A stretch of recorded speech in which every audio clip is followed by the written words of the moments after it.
फरमाते मैंने 60 हज किए। एक हज के मौके पर मैंने बड़ा रश देखा, लाखों का इज्तिमा हुआ। मेरी बातों की समझ तो आ रही है ना आप दोस्तों? जो नहीं बोल रहे उन्हें भी आ रही है ना? अल्लाह जज़ा दे। कहते लाखों का मजमा था तो मेरे दिल में ख्याल आया, मैंने कहा अल्लाह, इतने लोग आए हैं, इनका हज कबूल भी हुआ है कि नहीं? फरमाते मैं सोच रहा था तो रात को ना ख्वाब में मैंने किसी कहने वाले को कहते हुए सुना कि सब का कबूल हो गया है। बल्ख का रहने वाला मोहम्मद बिन हारून बल्खी है, उसका हज कबूल नहीं हुआ। फरमाते शहरों के अलग-अलग खैमे लगते थे। अब भी आप हज करने जाएं तो पाकिस्तानियों की रिहाइशें अलग होती हैं, इंडियन की अलग, बांग्लादेश के अलग, मिस्री, यमनी, सब लोग अलग-अलग रिहाइशें होती, झंडे लगे होते हैं मुल्कों के। कहते मैंने सवेरे उठ के ढूंढना शुरू कर दिया,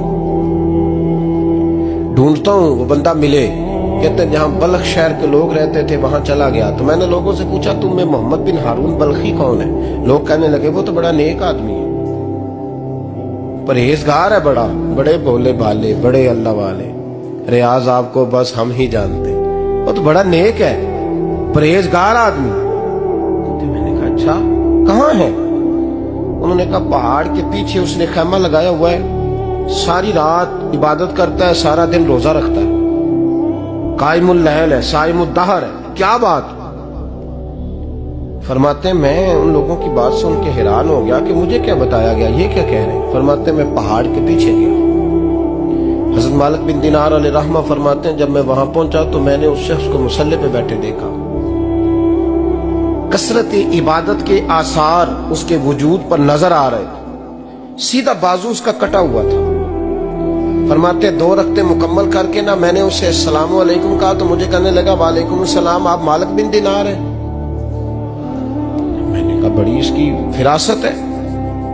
फरमाते फिर उसने ठंडी सांस ली, कहने लगा आपको ख्वाब आई होगी कि मेरा हज कबूल नहीं हुआ।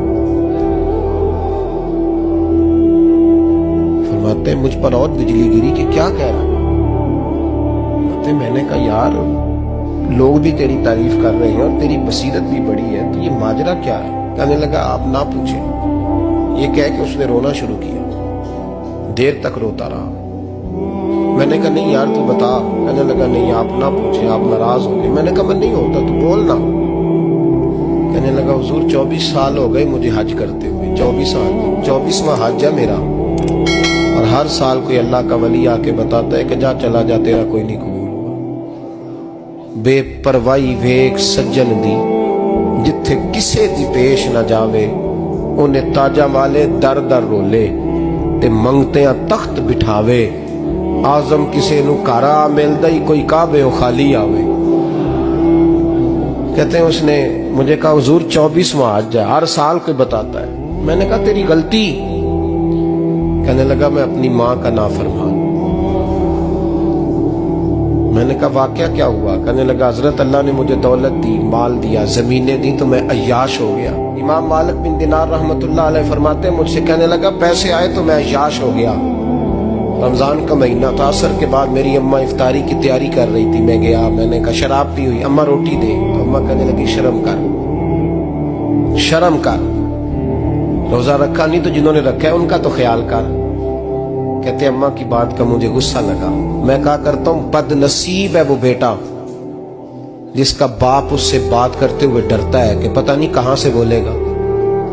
बदनसीब नहीं वो बेटा जिसकी माँ उससे बात करते हुए सहम जाती है कि पता नहीं कौन सी बोली बोलेगा। बदनसीब नहीं कि माँ बाप भी जिससे खोल के बात ना कर सके।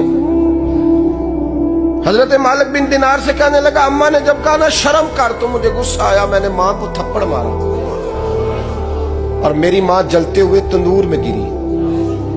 लोगों ने मुझे पकड़ के अंदर बंद कर दिया कमरे में। सारी रात मैं शोर सुनता रहा पर नशे में धोत रहा। सवेरे आंख खुली तो मेरी बीवी बैग बांध रही थी। मैंने कहा कहाँ जा रही हो? कहने लगी जो माँ का नहीं बना मेरा कैसे बनेगा। मैंने कहा मेरी अम्मा का, वो तो लोगों ने रात को ही दफन कर दी जनाजा पढ़ के। तड़प के कहने लगा मुझे क्यों नहीं बताया? तो कहते हैं लोग कहने लगे तेरी मरती हुई माँ कह गई थी इसे मेरा मुंह ना देखने देना। میرے جنازے کے قریب نہ آئے۔ حضرت مالک بن دینار فرماتے ہیں جب اس نے یہ بات سنائی تو میں نے بھی اس کے منہ پہ تھپڑ مارا۔ میں نے کہا تو اسی قابل ہے۔ کہتے ہیں وہ رونے لگا، حضور دعا کرے اللہ مجھ سے راضی ہو جائے۔ کہنے لگا جب ماں کی انتقال کی خبر ملی تو میں نے کلاڑی لے کے وہ ہاتھ کاٹ دیا جس سے ماں کو مارا تھا۔ میں نے ساری جائیدادیں خیرات کر دی۔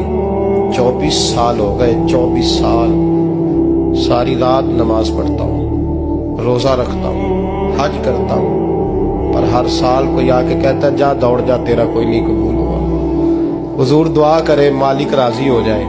فرماتے میں تھپڑ مار کے آ گیا، میں نے کہا تجھ سے راضی ہو جائے اتنے ظالم سے؟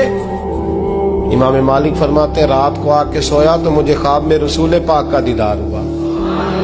تو نبی پاک علیہ السلام نے فرمایا مالک تو اسے مایوس کیوں کر آیا ہے؟ اللہ تو بڑا مہربان ہے۔ کہا حضور ماں کے نافرمان کو معافی کیسے ملے گی؟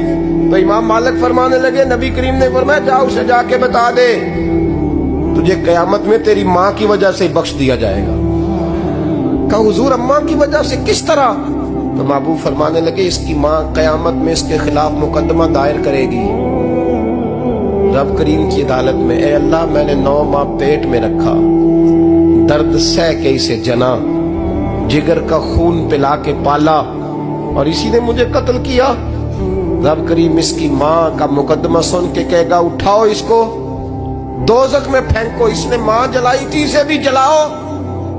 محبوب فرمانے لگے جب پکڑ کر کے مالک اس کو محمد بن ہارون کو لوگ لے جائیں گے نا جہنم کی طرف، ابھی فرشتے گھسیٹیں گے ہی تو پلٹ کے پھر اماں کی طرف دیکھے گا اور دوسری دفعہ پھر گھسیٹیں گے تو پلٹ کے دیکھے گا اور تیسری دفعہ پھر پلٹ کے کہے گا اماں یہ مجھے جلانے لگے، اماں یہ جہنم میں پھینکنے لگے۔ میرے حبیب فرمانے لگے وہ جل کے مرنے والی ماں وہاں بھی بول پڑے گی، کہے گی یا اللہ چل میں نے معاف کیا تو بھی معاف کر دے، اے اللہ میں نے معاف کیا تو بھی معاف کر دے، اللہ تو معاف کر دے اسے۔